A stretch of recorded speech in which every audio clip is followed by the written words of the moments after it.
रंगी सारी गुलाबी चुनरिया रे। मैं अकेला ही चलाना जाने का मंजिल मगर लोग साथ आते गए, कारवां बनता गया। तो मैंने You lost your husband at a very young age. How did you overcome that? तो मैंने रात में बोल दिया था कि मल्टी ऑर्गन फेलियर हो गए थे।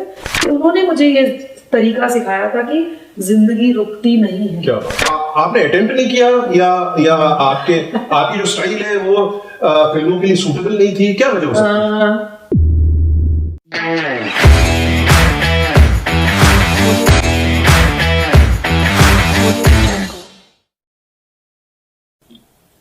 कुछ ख्वाहिशें ऐसी जो देखिए वर्ष 2023 में पूरी हो गई। जब हम लोग जवान हुआ करते थे तो बड़े मुरीद थे एक गायक के, और धीरे धीरे बड़े हुए तो फिर बहुत ज्यादा मुरीद हुए इन गायिका के जो सूफी और गजल में मेरे हिसाब से आज हिंदुस्तान के परम पे हैं। वर्ष 2023 है, मैं किसी और की नहीं, मैं मैडम कविता सेठ की बात कर रहा हूँ। कविता मैडम, बहुत बहुत आपका मुबारक हो हमारे शो में। आपने वक्त दिया कुक स्पीक्स के लिए, हमारे ऑडियंस को वक्त दिया। Thank you so much. Thank you, आपसे मुलाकात हुई, बहुत अच्छा लगा। इंसिडेंटली जो मैं पहले शख्सियत की बात कर रहा था उनसे इसी वर्ष मुलाकात हुई, तलत अजीज साहब से। हम लोग जब जवान हुए तो उनकी गजलों से ही जवान हुए। क्या बात। जो वो पत्र पढ़ते थे, उनकी गजलें जाती थी, और जैसे मैच्योर हुए तो आप मिली, तो एक जिसे कहते हैं ना सर्कल बना पूरा। जी जी जी। अभी मैं इनसे बात कर रहा था तो मैंने कहा मैडम मुबारक हो, आपको 2 फिल्म फेयर अवार्ड मिले। तो इन्होंने बड़ा अच्छा मजाक किया कि पूरा बनवास हो गया मेरा कुकरेजा जी। वर्ष 2010 में इनको वेकअप सिट के लिए फिल्म फेयर अवार्ड मिला था इकतारा, और अब 2023 में इनको मिला है जुग जियो रंगी सारी। How has been your journey, Kavita madam, for these years? बहुत ही इंटरेस्टिंग। मुझे लगता है कि जब कोई आप किसी एक जगह पे पहुंच जाते हो, वो यात्रा खत्म हो जाती है, तो मुझे लगता है वो जो यात्रा का मजा है that is more important rather than कि ये अचीव कर लिया वो अचीव कर लिया। क्योंकि वो अचीव करने के बाद व्हाट्स नेक्स्ट एक ये आ जाता है, क्योंकि जिंदगी निरंतर चल रही है। तो उसके बाद नया क्या, तो वो जो उसकी ऊहा-पोह है, निरंतर जूझते रहना कि अब इससे अच्छा करना है और बेटर करना है, तो वो जो एक खुशी है, वो जो एक आनंद है उस जूझने में, तो वो ज्यादा मजा। ये तो आपके पैशन के बारे में बहुत बताता है। You are very passionate about your profession, about your singing. Yes very passionate. मतलब सोते जागते उठते बैठते उसके अलावा और कुछ सूझता ही नहीं है। मैं जब दिल्ली में थी, मुझे एक कॉन्सर्ट मिला इस्कॉन मंदिर में जन्माष्टमी पे, और मैं हिंदी लिटरेचर में एमए कर रही थी। मेरा एग्जाम था शाम को। मैंने कहा ये तो मैं अगले साल भी दे सकती हूँ, मैं जाके प्रोग्राम दे। क्या बात। तो मतलब इतना पागलपन की कोई नींद में भी बोल दे कविता तुम्हें गाना गाने जाना है, तो आई वॉज इतना ज्यादा दीवानगी रही है मुझे। हो सकता है ये दीवानगी हो सकता है ये पैशन हो आपका, पर देयर इज नो डाउट कि you have carved a different song sequence. गाने का जो आपका एक सलीका है वो वाकई में अलग है। अगर आप उसको सूफी अंदाज बोलें या आप उसको गजलियत अंदाज बोलें, जैसे मैं भोपाली शब्द यूज कर रहा हूँ, गजलियत हमारे भोपाल में यूज किया जाता है। ये एक अलग ही आपने एक अपनी आवाज को मोल्ड किया है। इसकी क्या वजह रही? यू पर्पसली डिड इट और यू एंजॉय दिस वे और you get more emotions out of singing in this way? It's a very different style of singing. मुझे लगता है कि कोई भी आर्टिस्ट है, वो जो जिंदगी के जिन जिन पड़ावों से जाता है, तो वो सब कुछ आपकी आवाज में रिफ्लेक्ट करता है। क्योंकि मैं जब गाती हूँ तो मैं उन शब्दों को जीती हूँ, तो वो गाने में रिफ्लेक्ट करता है। यदि सूफी गा रही हूँ तो वो रिफ्लेक्ट करेगा, और सूफीज्म जो भी मैं गा रही हूँ या कुछ, तो मुझे लगता है कि सूफीज्म भी एक जिंदगी जीने का तरीका है, और मैं उसको कोशिश कर रही हूँ अपने में ढालने की। तो या गजल गा रही हूँ तो जो शायर ने लिखा है उसको इमेजिन करके, जो मुझे उसका मीनिंग समझ में आता है, उसको पूरा जीने की कोशिश करती हूँ, तो वो जो उसके भाव निकल के आते हैं, इसलिए लोग कनेक्ट हो पाते हैं। करेक्ट। हाँ, बिल्कुल। यू एग्जैक्टली यही मैं बोलना चाह रहा था। आपकी जो सूफीज्म और जो गजल आप गाती हो ना, उसमें लोग अपने आप को महसूस कर पाते हैं कि हाँ ये तो मेरी बात है। हाँ। तो वो जो डेप्थ आपकी आती है, मैंने कहा आपने पर्पसफुली इस चीज को उस तरीके से मोल्ड किया कि वक्त के साथ होता गया। और सबसे बड़ी चीज कि उसको एहसास में ढालना। जो आजकल के जैसे बच्चे कुछ भी गा रहे हैं, उनको मीनिंग ही नहीं पता है कि वो क्या गा रहे हैं, तो उसमें रस कहाँ से पैदा होगा जब आप उस चीज को महसूस ही नहीं कर पा रहे हो, वो एहसास आप में आ ही नहीं रहा है। तो आप वो जब खुद ही नहीं कनेक्ट हो तो लोगों क्या कनेक्ट करोगे? आप यूपी को बिलोंग करती हैं बेसिकली, और यूपी में, और हम भोपाल के हैं, मध्य प्रदेश के हैं।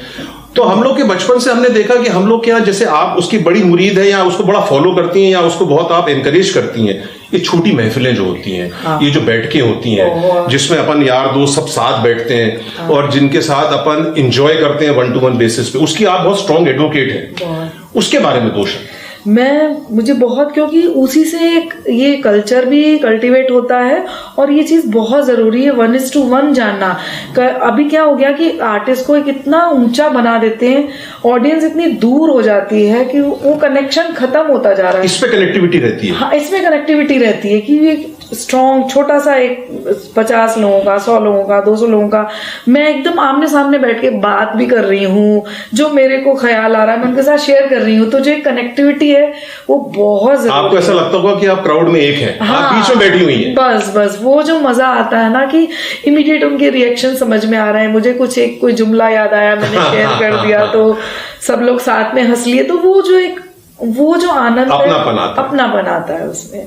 Exactly. आपसे मैंने शुरुआत करी 2010 और अब 2023 का, अगर आपकी इजाजत हो हमारे ऑडियंस के लिए, और हमारी ऑडियंस तो आपके लिए बड़े उससे इंतजार कर रहे हैं कि इनका मैडम का जरूर देखेंगे।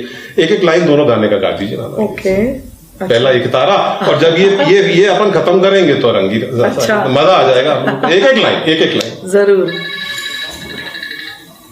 ओरे मनवा तू तो बावरा है, तू ही जाने तू क्या सोचता है, तू ही जाने तू क्या सोचता है बावरे, क्यों दिखाए सपने तू सोते जागते, जो बरसे सपने बूंद बूंद नैनों को मूंद मूंद, कैसे मैं चलूं देख ना सकूं अनजाने रास्ते, गूंजा सा है कोई एक तारा गूंजा सा है कोई एक तारा।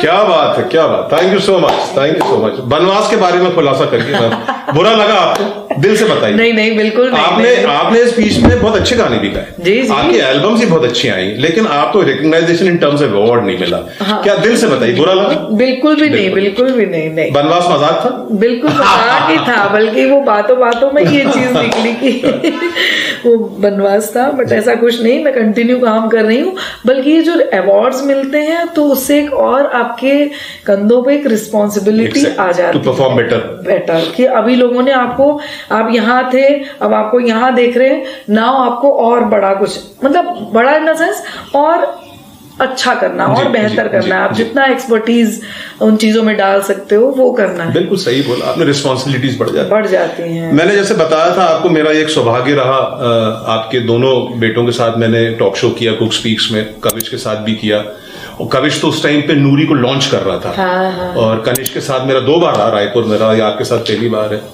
You lost your husband at a very young age. Yeah. Of course, if you don't mind, I can ask you an emotional question. How did you overcome that? Number 1. और इतनी छोटी उम्र में अपने पति को लूज करके आपने क्या लाजवाब परवरिश दी है अपने परिवार को। मैं वाकई में तारीफ काबिल है, आपकी खुद की तारीफ काबिल है कि आपके चेहरे पे ना तो मैंने कोई इंटरव्यू में कोई दुखद घटना सुनी या आप रोया गाया, कुछ नहीं। You overcame life beautifully. And your husband died because of pancreatitis, if I am not wrong, and it is a sudden death, painful death. It was. Kanish was telling me. आपने उस चीज को कैसे इतना ब्यूटीफुली ओवर किया? क्योंकि ये तो मैं अपने लिए नहीं, हमारे यहाँ तो इतने लोग रोते हैं, छोटी सी घटना हो जाती है तो रोते हैं। आपने इतनी बड़ी घटना झेली, अपने दोनों बच्चों को इतना ऊपर किरदार, इतना बड़ा एक प्लेटफॉर्म पे ले गए और 2 अवार्ड्स जीते। क्रेडिबल है sir. How did you do it? A word for guidance to all of us. मतलब वही मुझे लगता है, जुनून जो होता है वही कराता है। जैसे जिस वक्त मिस्टर सेठ की डेथ अनाउंस की डॉक्टर ने 15 दिसंबर को, जस्ट कनिष्क उस टाइम मेरे साथ हॉस्पिटल में था। कनिष्क बहुत छोटा था तो कनिष्क की हिम्मत ही नहीं थी हॉस्पिटल आने की, तो मॉर्निंग 9:30 उन्होंने अनाउंस किया और आई वॉज नॉर्मल, मतलब शॉक्ड तो थी। Were you prepared because of his pain or because of his illness? क्योंकि डॉक्टर ने रात में बोल दिया था कि मल्टी ऑर्गन फेलियर हो गए थे। वैसे हम लोग तैयार नहीं थे क्योंकि 48 आवर्स में सब कुछ खत्म हो गया जिंदगी में, ऐसा लग रहा था। बट हाँ, रात को उन्होंने बोल दिया था कि पता नहीं अब कितनी देर रहेगा, ऐसा। रात में मैं थोड़ा सा मेंटली प्रिपेयर हो गई थी, लेकिन जैसे ही उन्होंने अनाउंस किया फिनिश, तो मैंने बस कविश का हाथ पकड़ करके सिर्फ ये बोला था, मुझे अभी तक वो सीन ध्यान है कि जो भी डैडी ने मेरे लिए ड्रीम किया था मुझे वो पूरा करना है, चाहे कुछ भी हो जाए। क्या बात। मतलब उस वक्त भी मुझे अपना करियर और ये चीज, उनकी डेथ अब हो गई, अब उसको नहीं चेंज कर सकते कुछ, और उसको भी अब मुझे बच्चों की परवरिश भी करनी है। तो कविश का हाथ पकड़ के मैंने ये चीज बोली थी, तो बोला ओके मॉम, मैं आपके साथ में हूँ, हम लोग साथ मिलके करेंगे जो भी करना है। तो वो बहुत चले, और इमीडिएट उसके बाद मेरा बैक टू बैक 15 को तो डेथ हुई, और वो दिसंबर का सीजन, आपको पता है इतने बैक टू बैक कॉन्सर्ट से मैंने एक कॉन्सर्ट कैंसिल नहीं किया। That was very challenging. Even मेरे पेरेंट्स बोल रहे थे कि तू ये इससे निकल जाएगी, फिर तुझे पीछे मुड़ के कभी देखना नहीं पड़ेगा। तो 15 को डेथ हुई, 25 तारीख को 10वें दिन मेरा पहला कॉन्सर्ट था, किसी का 50th बर्थडे अहमदाबाद में। मैंने कोई शो कैंसिल नहीं किया, पटना में शो था, एक शो कैंसिल नहीं किया, बैक टू बैक मैं देती, बल्कि मैं हर जगह उनको फील कर रही थी कि वो मेरे साथ मौजूद हैं, क्योंकि उन्होंने मुझे ये तरीका सिखाया था कि जिंदगी रुकती नहीं है। क्या बात, कुछ भी हो जाए। बहुत अच्छे, बहुत अच्छे। आपको चलते जाना है, चाहे दुख हो चाहे सुख हो, क्योंकि कोई भी चला गया, थोड़ी देर रोते हो, आप ना खाना बंद करते हो, ना किसी से मिलना बंद करते हो, सब यादें रह जाती हैं। तो उनको लेके रोना क्यों? इसीलिए मैंने उनकी डेथ एनिवर्सरी, बर्थडे पर पता नहीं ऊपर वाले ने कहाँ से वो ताकत दी कि मैंने कहा कि सेम डे उनकी बर्थडे पर और डेथ एनिवर्सरी पे हम लोग रोएंगे नहीं, उसको सेलिब्रेट करेंगे, क्योंकि वो कहते थे कि जिंदगी जिंदा दिली का नाम है और इसको सेलिब्रेट करो। क्या है, आए हो तो जाओगे ही जाओगे, ये तो है ही, करना ही होगा, तो सेलिब्रेट करो। तो मैंने उनकी बर्थडे पर आनंदोत्सव के नाम से कॉन्सर्ट शुरू किया। Very nice, very nice.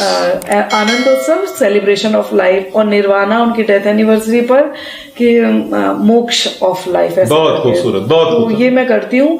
ये दोनों कॉन्सर्ट्स फ्री रहते हैं ऑडियंस के लिए, जिनको शौक है संगीत का वो आए और संगीत में tribute you have giving to your husband. Yes yes yes. और कोई तरीका नहीं, और कोई तरीका नहीं, क्योंकि मैं जहां तक भी पहुंची हूँ ड्यू टू हिम, क्योंकि यदि घर से सपोर्ट नहीं मिलता तो मैं यहाँ तक नहीं पहुंच सकती थी। उन्होंने रात दिन एक अपना जॉब करते करते, मेरा काम सिर्फ गाना था, पीछे आपको पता ही कितना काम होता है। ही वॉज माई बैकबोन, और मैं उनके जाने के बाद ऐसा शैटर्ड हो गई थी कि मैं कैसे करूंगी, लेकिन पता नहीं वो एक ताकत बन गए मेरी, और मैं जूझती चली गई। ताकत बने नहीं, ताकत बनाई आपने उनको ताकत बनाई। हाँ। और ये देखिए इतनी बड़ी चीज है, मैं जितनी लेडीज हैं हमारी कुक स्पीक्स में देख रही हैं, मैं दो चीजों का एक कंक्लूजन तो क्या, एक कुछ सॉर्ट ऑफ कंक्लूजन निकाल सकता हूं कि औरत के लिए एजुकेशन और औरत के लिए प्रोफेशन कितना जरूरी है। बहुत बहुत। जो अपने हिंदुस्तान में कितने परिवारों में सबड्यूट किया जाता है या उनको पढ़ाया नहीं जाता बच्चों को, चाइल्ड मैरिजेस जो होती हैं जिसके लिए सरकार इतना विरोध कर रही है। देखिए कितना बड़ा उदाहरण है कि कविता सेठ के पास एक ऑल्टरनेट प्रोफेशन था, तो she could overcome such a big tragedy of her life, losing her husband when she may be about 40-42। I was just 41। देखिए 41 साल की उम्र में दो छोटे छोटे बच्चे, आज 2 फिल्म फेयर अवार्ड जीत चुकी हैं, दोनों बच्चे आज टॉप पे, कविश और कनिष्क। तो बहुत अच्छी, बहुत बढ़िया मैडम, एब्सोल्युटली। अच्छा मुझे एक चीज छोटी सी, हमारे भोपालियों के लिए, हिंदुस्तान के लिए भी, बोलते तो बहुत है हम लोग कि बहुत आइडिया है, what is exactly Sufism coupled with ghazals? क्या चीज है? सूफी तो मालूम है कि एक सूफीज्म एक थॉट है, एक ईश्वर से आपको जोड़ता है, बिल्कुल, खुदा से जोड़ता है। तो इसको जो अपन एक मिक्स करते हैं सूफीज्म और गजल के साथ, ये क्या है? और गजल भी एक थॉट है। तो गजल यदि वो सूफियाना अंदाज में गाई जाए, लिखी जाए जी, जो थॉट है वो यदि सूफियाना है तो वो सूफियाना गजल हो जाएगी, उसको आप कैसे भी कंपोज कर सकते। तो मतलब एक गजल को सूफियाना अंदाज में लिखा जाए और उसी तरीके से गाया जाए। हाँ, वो समथिंग लाइक दैट। हाँ, नहीं, एक गजल का जो थॉट है वो उस पर डिपेंड करता है कि वो सूफियाना है या रोमांटिक है या क्या है। तो सूफिज्म एक थॉट है। okay. तो जो गजल वो गजल भी हो सकती है, गीत भी हो सकता है, कुछ भी हो सकता है। तो सूफिज्म का जो थॉट है वो हम किस उसमें लिख रहे हैं, किस पैरामीटर में लिख रहे हैं, हम गजल में लिख रहे हैं या गीत में लिख रहे हैं या क्या फॉर्मेट है, उस पर डिपेंड करता है। अभी लेखक की बात आए तो एक छोटा सा प्रश्न और पूछ लेता हूँ, आपका थॉट है, आप मना भी कर सकती हैं कि मैं रिप्लाई नहीं करूंगा। अच्छा। आदि पुरुष मनोज मुंतशिर लेखक? No comment. मुझे मालूम था, मैंने पहले ही आपको बोल दिया था कि आपकी चॉइस है वो, तो कह रहे नहीं। नाउ कमिंग टू योर आपका जो पैशन जो बता रही थी, जो आपने ट्रस्ट डाला हुआ है उसका आप it's not a trust, it's a कारवा ग्रुप है हमारा। तो वो हमारा बना था 2007 में, जब हमारे साथ अफगानी ईरानी म्यूजिशियंस थे। तो हम लोग सब जैमिंग कर रहे थे और अचानक बस मैंने वही शेर पढ़ा कि मैं अकेला ही चला था जाने पे मंजिल मगर लोग साथ आते गए, कारवा बनता गया। तो मैंने कहा कारवा रखते हैं ग्रुप का। तो इसमें आप काफी नेशंस के लोगों को, गायकों को इन्वॉल्व करती हैं? उसमें उस वक्त मेरे पास ईरान के और अफगानिस्तान के म्यूजिशियंस थे, और उसमें अभी मेरे पास इंडिया के टॉप जो जैसे एक आपके नाम बताइए। हाँ, मेरे पास आशीष विश्वास हैं, स्वरंजय हैं। हाँ, तो मतलब गौरव हैं बेस गिटार पे, नितेश हैं परकशन पे, मंगेश भाई हैं संतूर पे, अरशद भाई हैं, नोन नेम्स। तो इस तरीके से ग्रुप, उसमें ये है कि they are not very restricted with me. मेरे बैंड में भी हैं, अलग से भी काम करते हैं वो लोग। और फर्स्ट प्रायोरिटी ये रहती है कि यदि मेरा कुछ है तो आपके साथ, तो मेरे साथ एक प्रमोशन ही हो गया। It's a sort of a promotion. बिल्कुल बिल्कुल, it's a sort of a promotion. एक आपने बड़ा अच्छा एल्बम निकाला था, मैं इसलिए बोल रहा हूँ क्योंकि हमारे बशीर बद्र साहब भोपाल के हैं और हमारे पद्मश्री हैं, बेचारे अभी तो बहुत बीमार। इनफैक्ट जो तलत अजीज साहब आए थे, उन्होंने उनके ऑनर में एक शाम दी थी। और रूमी जाफरी साहब आए थे। और बहुत अच्छा लगा था कि रूमी उनको लेके आए, तलत अजीज साहब को, बहुत अच्छा उन्होंने फंक्शन किया था। आपके शायद वो एल्बम है आई एम कविता, मैं कविता हूँ। चलो मैंने अंग्रेजी में बोल दिया, आपने हिंदी में अनुवाद कर दिया। मैं कविता हूँ बशीर बद्र साहब के साथ जी। वो क्या कॉम्बिनेशन रहा बशीर बद्र साहब, और कौन सी वो गजल थी, एक आध अगर गुनगुना दें उसमें। बिल्कुल, बशीर बद्र, और वो कंसेप्ट क्या था? जैसे कि मैं बताना चाहूंगी कि एक तारा के बाद क्या हो रहा था मेरे साथ, हर कोई मुझे सिर्फ एक तारा से एसोसिएट करता था कि कविता मतलब एक तारा, कविता सेठ मतलब एक तारा। तो मुझे लगता था यार मुझे इतना कुछ पता है या इतना कुछ मेरे पास खजाना है, मैं वो लोगों के साथ शेयर करना चाहती हूँ, तो मैं कैसे करूँ। तो इस पे बहुत मंथन चल रहा था। तो मैंने फिर एक मैं कविता हूँ सीरीज ऐसी वेब यूट्यूब पे स्टार्ट कर दी, मतलब एक एज एन ऑल्टरनेट जैसे आपके खुंदक में तो नहीं, खुंदक तो नहीं होगी एग्जैक्टली, लेकिन ये मतलब एक टू प्रूव कि भाई मैं वर्सेटाइल हूँ, मैं और भी गा सकती हूँ। एक तारा को छोड़ो भाई, है वो तो है, उसके अलावा मैं कितना डीप हूँ, कितना कुछ मुझे पता है, वो चीज थी। देन आई स्टार्टेड ऑफ, पहला तो गाना मैंने खाली ऐसी तानपुरा ऑन करके गा दिया। फिर मैंने कहा लोग रिस्पॉन्स अच्छा रहा, मैंने कहा अच्छा तमीज से काम करना। तो then I recorded with some guitar, फिर प्रॉपर अरेंज करके। तो मैंने 12-13 एपिसोड किए, मैंने सुने बहुत अच्छे पे किया। और वो करने का फायदा ये हुआ, देन उसमें बशीर बद्र साहब की ही आपने लिखी हुई गजलें गाई? नहीं, ये तो मैं कविताओं की जर्नी बता रही हूँ। देन मुझे लगा कि दिस इज नॉट सफिशिएंट, मैं एक पोएट का कुछ एक गा देती हूँ और उस पे लोग कमेंट कर देते हैं और गजलें पढ़ रहे थे और मैं गा रही थी, बड़ा जबरदस्त गया वो। तो उससे मुझे कुछ हौसला मिला। और फिर मैंने दीप्ति जी के साथ किया, दीप्ति मिश्रा जी के साथ, जी। बहुत अच्छी शायरा है वो भी। देन फिर मुझे लगा, मैं अमृता प्रीतम कर चुकी थी, मैं गालिब कर चुकी थी, फिर मुझे बशीर बद्र बहुत पसंद थे। और मैं जब वसीम बरेलवी जी को कंपोज कर रही थी, उसमें मुझे 2 महीने का वक्त लगा, लेकिन बशीर बद्र को तो मैंने पढ़ा और धपाधप, मतलब बहुत खूबसूरत, 2 या 3 दिन में तो मैं 10-15 गजलें कंपोज कर दी। मैंने कहा ओ माय गॉड, थोड़ा रुकती हूँ, कहीं कुछ सेम तो नहीं हो रहा है, लेकिन वो सारी इतनी सुंदर गजलें बनी।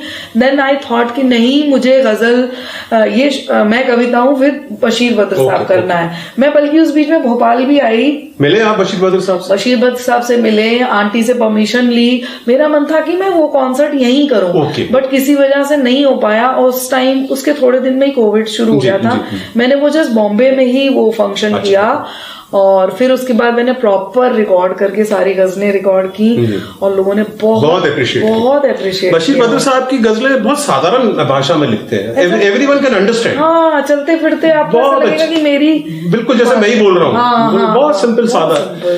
आपकी अभी नेक्स्ट एल्बम में कौन सा आपका जो एक अभी खास आप जिसके लिए कर रही हैं वो कुछ? मेरा हाल ही में एक जो एल्बम रिलीज हुआ है दया रे रूह के नाम से। और उसका मतलब है कि रूह की दुनिया। वो एक बहुत ही प्यारा प्रोजेक्ट बन गया और it's already release that album. अब उसको मैंने क्या किया, जैसे पहले मैं एल्बम रिलीज कर रही थी तो मैं एक साथ रिलीज कर देती थी, तो इस एल्बम को मैंने every week I release 1 song ऐसे करके किया। इसमें 9 गजलें गीत हैं, नज्म भी है। तो हमारी भोपाल की भी एक बहुत मशहूर बहुत प्यारी सी शायरा है शमीम जहरा, उनकी मैंने एक नज्म ली, उसकी आवाज ऐसी आती, बहुत प्यारी। एक आध गुनगुना दो। ओह माय गॉड, जितना हमारे यहाँ तो गुनगुनाओगे तो पागल हो जाएंगे लोग, वैसे ही आपके मुरीद है और मुरीद हो जाएंगे। देखिए आखिरी में तो रंगी सारे गाने ही आए, ये तो पहले ही बता दूं। मैं शमीम जहरा जी की जो नज़्म है सुनाती हूँ, वो मुझे मिली फेसबुक पे, उन्होंने पोस्ट की थी अपनी वॉल पे और मैंने पढ़ी और इमीडिएट ट्यून बन गई। देन मैंने उनसे कहा मुझे भेजो, मैं इसको गाऊंगी, और मैंने लाइव गाना शुरू भी कर दी थी। फाइनली रिकॉर्ड करके ये दयारे रूह प्रोजेक्ट में सब लिखा हुआ रहता है, सब ऊपर लिखा हुआ रहता है। हाँ तो मैं तो जरूर। दिन महीने बरस हटाती हुई, बीच के फासले मिटाती हुई, दिल में क्या रूह में समाती हुई, जैसे जादू कोई जगाती हुई, सुबह की ताजगी के साथ हवा जैसे कलियों के पास आती है, उसकी आवाज ऐसे आती है, उसकी आवाज ऐसे आती है, उसकी आवाज ऐसे आती। बहुत खूब, बहुत खूब, बहुत खूब। एल्बम्स के बारे में आपने बताया, जैसे आपकी लेटेस्ट सारी आप डिवाइड करेंगी, 9 गाने हैं या 9 गजलें हैं उसमें।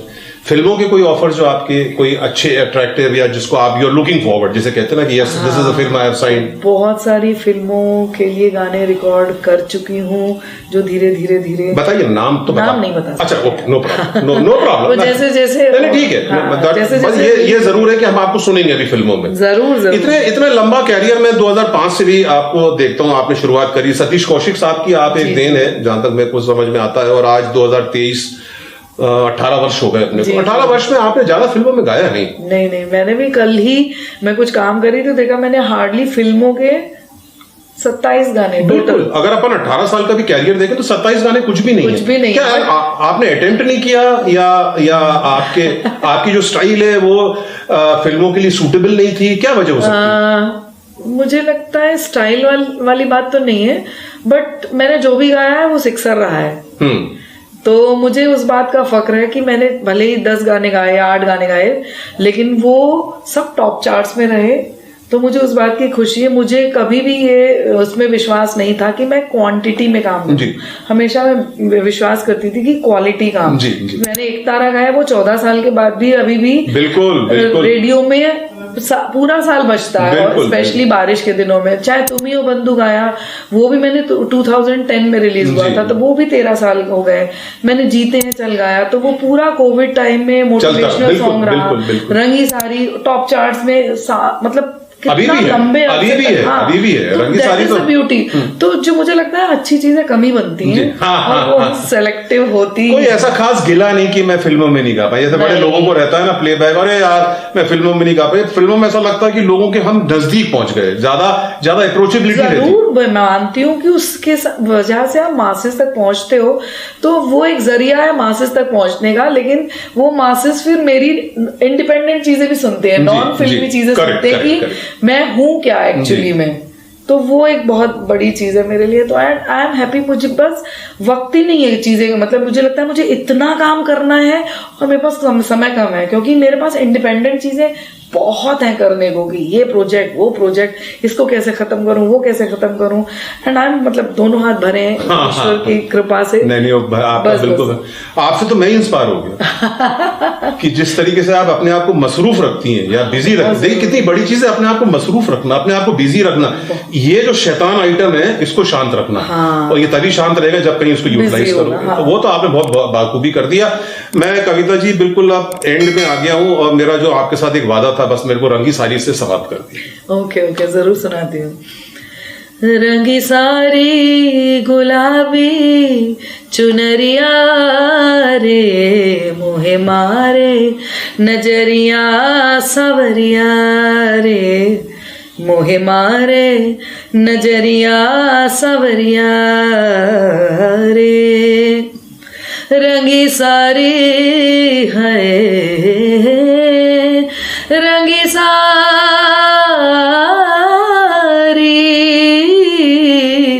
रंगी सारी गुलाबी चुनरिया रे, मोहे मारे नजरिया सवरिया रे।